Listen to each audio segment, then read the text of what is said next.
The famous Big Book from Alcoholics Anonymous is published. Batman makes his first appearance in Detective Comics number 27, and King George and Queen Elizabeth crossed the Canadian border, making them the first reigning British monarch to visit the United States.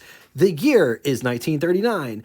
And this six-cylinder Packard could be had at your local Packard dealer. But before getting into all of it, I'm your host, Jay. Welcome to What It's Like, the automotive channel that shows you vintage cars like you've never saw them before. History, specs, design, with engine episodes sprinkled in.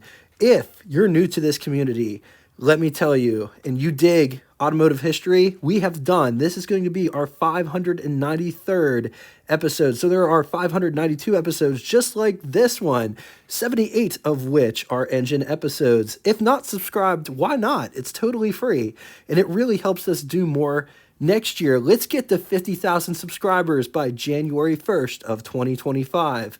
We're so close, we can do it. Couple of announcements real quick before getting into the meat and potatoes. Next year, I would love to do a live podcast with people in the automotive sector.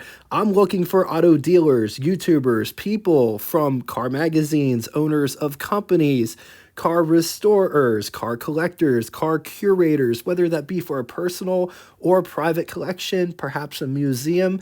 Basically, if you're in the car sector, I would love to have you on the podcast. Reach out to me at what_its_like@yahoo.com. Speaking of What It's Like community, I got a call from a number that I didn't know, North Carolina number, and I get a lot of spam calls. So I looked at the transcript and I called this number back, and I said I'm not going to get emotional. I asked for Christine, and she asked me, what relationship do I have to Mark Chandler? And I told her about the channel. Mark was one of the very first subscribers that I ever had, and we became friends. He was a wealth of knowledge and a source of a lot of advertisement pieces that were said to not exist. For example, 1930 Packard Speedster. I looked and looked and looked for advertisements for that car, and I reached out to the owner of that car, and he said that that car was never advertised. But I reached out to Mark, and Mark's like, yeah, I got that advertisement piece. But I didn't think that he did. I thought maybe he was confused on a different Packard. So I produced the episode, and he was a bit upset because he's like, I have that advertisement piece. And he, lo and behold, he did have that advertisement piece. I was like, dude, this is like rarer than hen's teeth. And he's like, I told you I had it. Mark was a source for hard to find advertisement pieces. He was the go-to guy that I would go to if an advertisement piece didn't exist on the internet. And I would call him on the phone from time to time. He sent me the Packard Bible because he came across a better one, and he asked me if I wanted to take this book, otherwise he was going to throw it away. I was like, don't throw it away. I will take it. Doesn't have a front cover or a back cover, but I don't care. The meat of the book is still there, and that was a huge gift. Christine, his sister, was telling me that he had a Triumph Spitfire and would drive her to school in it. And this is a picture of his car. And I didn't know a month ago was the last time I was going to talk to him. But thanks, Mark, for everything that you did for me and everything that you did, all the information that you provided for us in the comment section. Greatly appreciate you, man. Rest easy. All right, 1939 Packard model lineup, starting in the proverbial basement with the 1706, which rides the shortest wheelbase of 122 inches, powered by a 245 inline flathead 6, producing 100 horsepower, followed by the 120, which was powered by an inline 8, producing 120 horsepower out of the 282 cubic inch displacement in line 8, riding the longer 127-inch wheelbase. Both the 1706 and the 120 are considered Packard Junior Series cars. Packard Senior Series cars were the Super 8, which got the better inline 8, the 320 cubic inch displacement, 9 main bearings on the crankshaft, producing 130 horsepower, riding your choice of either 127 inches or 148-inch wheelbase chassis. Perched at the top, overlooking all of the peasants, was the Packard 12. 1939 was the last year for the Packard 12, 473 cubic inch displacement, V12 producing 175 horsepower. You had your choice of two wheelbase configurations, either the 134 and 3/8 inches or the 139 and 3/8 wheelbase chassis. 1939 Packard was pretty much the same. They used the same 1938 bodies and looked the same on the outside. Senior cars did have something that the junior cars didn't have and was only available as a 1939 option. The senior cars on the grill had one bright bar and then one painted body color bar followed by a bright bar. That is the easiest way to tell if it's a 39 and if it's a senior Packard. The 1706 also got column shift. The Packard 6 could also have overdrive as an option. And talking to somebody from the Packard Club, it was a must because without the overdrive unit, this car was good for 50 to 55 miles per hour. With overdrive, this car will go highway speeds, maybe 80 miles an hour. Packard also offered an option called no roll, which was a hill holding assist. The Packard 1706 could be had in body styles such as, but not limited to, two-door business coupe, two-door club coupe, two-door convertible, two-door town sedan, and four-door touring sedan. They would also bring back the four-door wagon, which was absent from the list in 1938. Packard would offer the 6 in different periods throughout time. The first 6 was produced from 1912 through 1915. Packard would offer the 6 ultimately in 3 generations. The second generation, 1921 through 1928. After 1928, the 6 was taken off the menu and would be brought back 9 years later in 1937 as the new priced entry-level basement offering, which ultimately saved Packard. In the early 30s, there were terrible times. Money was tight across the board. There weren't any jobs. There wasn't any money for food. Luxury car brands would go under. Companies like Auburn, Cord, Duesenberg, Pierce Arrow, Hupmobile, Packard, in the eyes of the prestigious Packard buyers, would water down their brand in the mid to late 30s. I personally don't call it that, but by the 1940s, it would turn into that. It was definitely that. But Packard was able to live on because of their junior brand cars. Packard had a few attempts to get into the lower priced markets. The first attempt came in 1932 with a car called the Packard Light 8. 32 Packard also brought back the Twin 6. The Light 8 was canceled after a year because Packard didn't get to the price point that they really wanted to get to. Their second attempt in 1935 was the 120. And with the success of that car, Packard thought they could get the price point down even further. So in 1937, they would bring back the Packard 6 for their basement offering entry-level car. And at the time, this car costs only $200 more than your comparable Chevy or Ford. Third generation Packard 6 was produced from 1937 through 1947. Let's talk specs. Rides a wheelbase of 122 inches. It weighs 3,400 pounds. Price, $995, which would be equivalent to you spending $22,596.09 in year 2024. Just imagine buying a brand new Cadillac or Lincoln for that price. Yeah, it can't be done.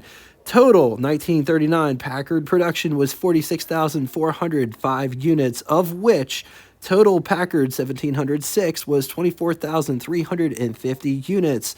Moving on to engine, only one engine on offer for this car, 245 cubic inch displacement, flathead inline 6. 4 liters, it's good for 100 horsepower, around 3,600 RPM, 196 pound-feet, or 265 newton meters at 1,400 RPM, with a bore of 3.5 inches and a stroke of 4.25 inches. Compression, 7.05 to 1. 4 main bearings. Rear end ratio is 454. This uses a column shift 3 on the tree. If you're in the market for a 1939 Packard 1706 that has been meticulously restored. I got great news for you. This one is currently for sale down at Classic Auto Mall, Morgantown, Pennsylvania, where they have this car and at least 950 other cars currently for sale when recording this episode. And get this, anybody can go peruse their inventory, whether that be online or in person. And guess what? They ship cars. So you could be sitting in New Zealand and be like, yeah, I want that Packard. And Classic Automobile can get that to you. 4 hours of operation, directions, and to get the full scoop on this very car, see more pictures of the underneath, be sure to click the link below after the show. Let's talk styling on this absolutely gorgeous 6-cylinder Packard. Absolutely love the mascot and or hood ornament.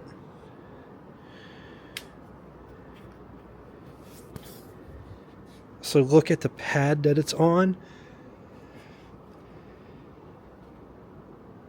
Bright bar going back towards the split windshield with windshield wipers that oppose, that are connected to little pedestals. Coming down the grille section here, this car is beautifully two-toned. It's interesting to see where they decided to put the yellow and then decided to put the brown. And the scallops here. Beautiful bumpers with Packard logo. Overrider bars. 2 bumperettes and or overriders, which the bars connect to. This one has accessory lights and or tiny fog lights. Check out this grille profile.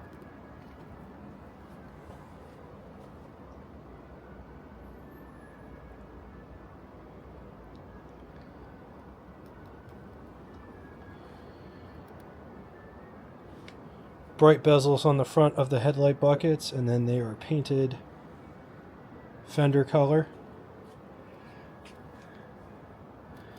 There is an ever so slight crease here, and it goes the whole way.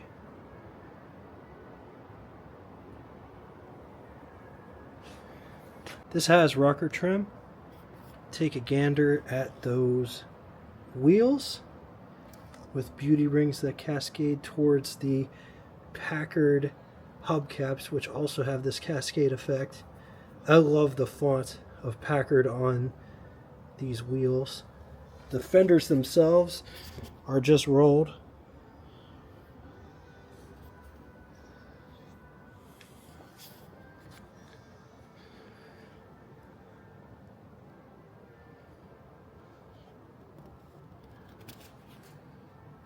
I love this hood profile. Look at the way that this hood opens when we get there. I'll show you how it opens. But the hood lines are awesome on this car. Cowl vent, pretty nice size cowl vent. Love the way that the windshield curves into a point here at the center, pretty much at the center of the cowl vent. Notice there isn't any trim around the window. It also peaks here and then it fades. Side mirrors are mounted to the door. This car has drip rails that run the length of the cabin. So check out this line. It starts here. And it gets drastically aggressive here. This is the point in which it is the most protruded. And then it gradually tapers back into the body until totally tapering back into the body right here.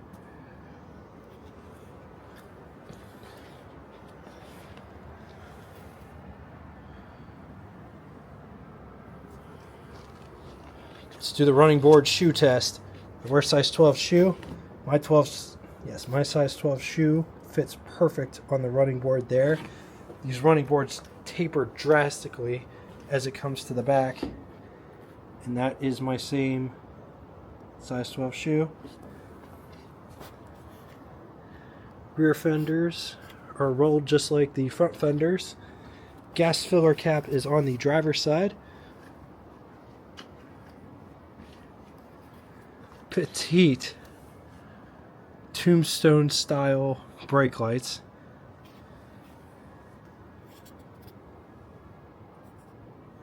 I don't know if they did that on purpose. It almost looks like this bumper's upside down.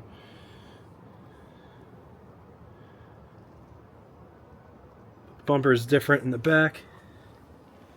Antenna is connected to the bumper.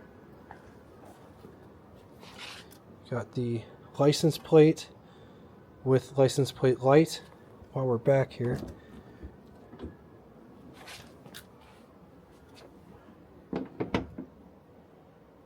that is a pretty heavy trunk lid.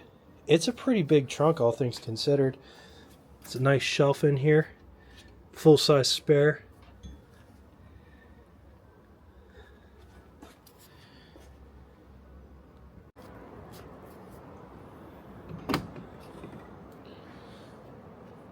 I love Packards. Just take a gander at how this door opens. Even though it's a 6-cylinder Packard, it still has the Packard hallmarks. Notice that down here, the door is closer than it is here. That is because when it opens, it tilts out. It's just really cool to see. This almost feels like a mohair material. Plastic simulated wood. Notice the door frame is all framed out and it's deep. It's deep dish. And for reference, notice this car does not have an armrest per se. You could use this as an armrest. Door handle to get out. Window crank for the big window. Operates like this. Vent window, which is controlled by this crank. Massive vent window.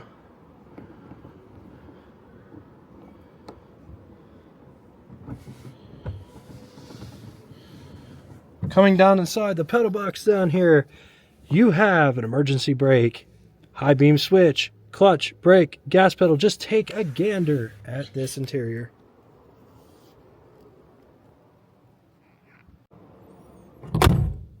Nice quality shot. Here is what over the hood would look like. What a magnificent view. Even in a 6-cylinder Packard, it looks incredible. Here is what first person would look like if you were driving this car. Absolutely incredible. Look at all of the plastic. I'm pretty sure this is plastic simulated wood. It looks really, really nice. On then to the button switches and knobs, starting on the left and moving right. Also, have you ever noticed that this dashboard looks very similar to, say, a 1939 Chevy dashboard from the same era?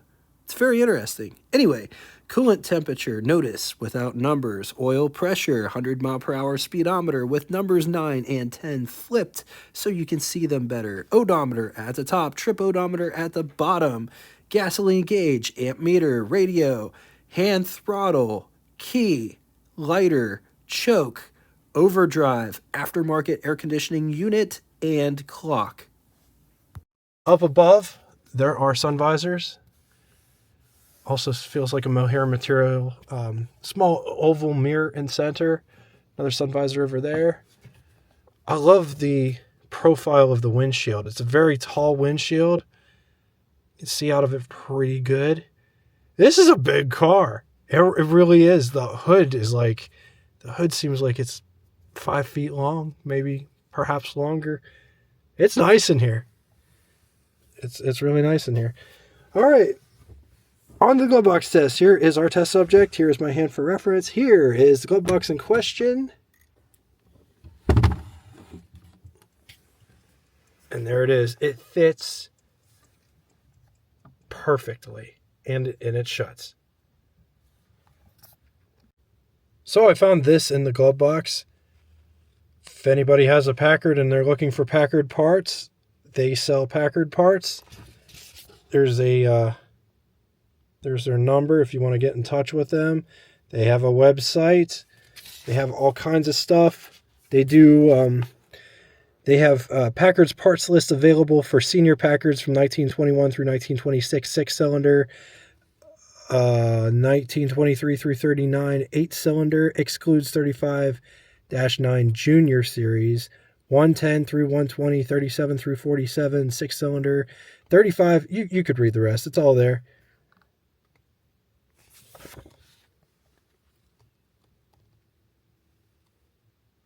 Give you a gander at what they offer.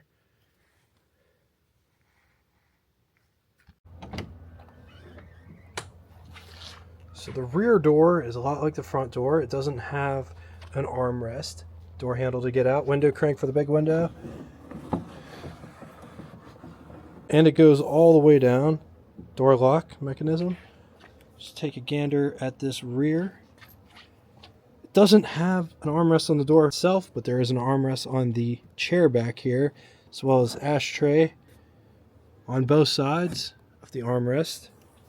Here is what the front looks like from the back. Let's take a quick gander at the greenhouse, or the pillar to glass ratio. It's cozy back here. It wasn't bad in the front. Here is what visibility looks like out the back from the back seat. It's a split window. There is a parcel shelf back there. Seat back profile. It is really comfortable in this car. Really comfortable, slightly reclined. The seat does dip down in the back a little bit, but it's not bad. Got tons of knee room. 6'2", full-size, full-grown adult. You could fit 3 people back here, my size, no problem at all. There is a robe rail for heavy blanket in the wintertime, so you don't freeze out back here, because the only heater is that one underneath the dashboard up there. Handle to hold on to. These windows back here open up, vent style. There's a better look at the armrest. There aren't any coat hooks. There is a dome light back here, right there. Everything found on the driver's side is also found on the passenger side. So just take a gander under the hood. There is the Packard inline 6. It's interesting to see that it's red. It's usually green. Dual horns, one stacked on top of one another over there. There is the air conditioning. There's the air conditioning compressor. On the positive side, this is still a Packard and built with Packard quality. Said to drive and handle great, very easily manageable. Said to get decent gas mileage and go highway speed with overdrive, 20 miles to the gallon. Spacious both front and rear with huge glove box. Easy to read gauges, full instrumentation without idiot warning lights. Against it, the 6 models were never really collected, and because the prestigious Packard buyers would kind of sort of put their nose up at them, they were never really collected. So they're rare now, and when they come up for sale, prices are all over the place. All right, now it's time for Would You Rather 2 scenarios. In the first scenario, would you rather have a 1939 LaSalle or 1939 Packard 1706 or 1939 Studebaker Commander? I'm going to leave this here for a minute. If you need more time, feel free, pause the video. On to the second scenario, 1939 Hudson Series 95 or 1939 Packard 1706 or 1939 Nash Ambassador. Once again, going to leave this here for a minute. If you need more time, feel free, pause the video. On to Name That Tune. First person to get both the name of the band and the song title correctly in the comment section will have their comment pinned to the top of it. Thank you all so much for coming out and watching this. If you'd like to get in touch with me, shoot me a comment in the comment section below, or send me an email at what_its_like@yahoo.com. Thanks again for everything that you guys bring, and until next time, toodaloo! If you've made it this far, you have made it to the after show. This part of the video doesn't have any sound or commentary or music or anything, but you could put whatever music or commentary you would like. See this car like you've never seen it before. Enjoy.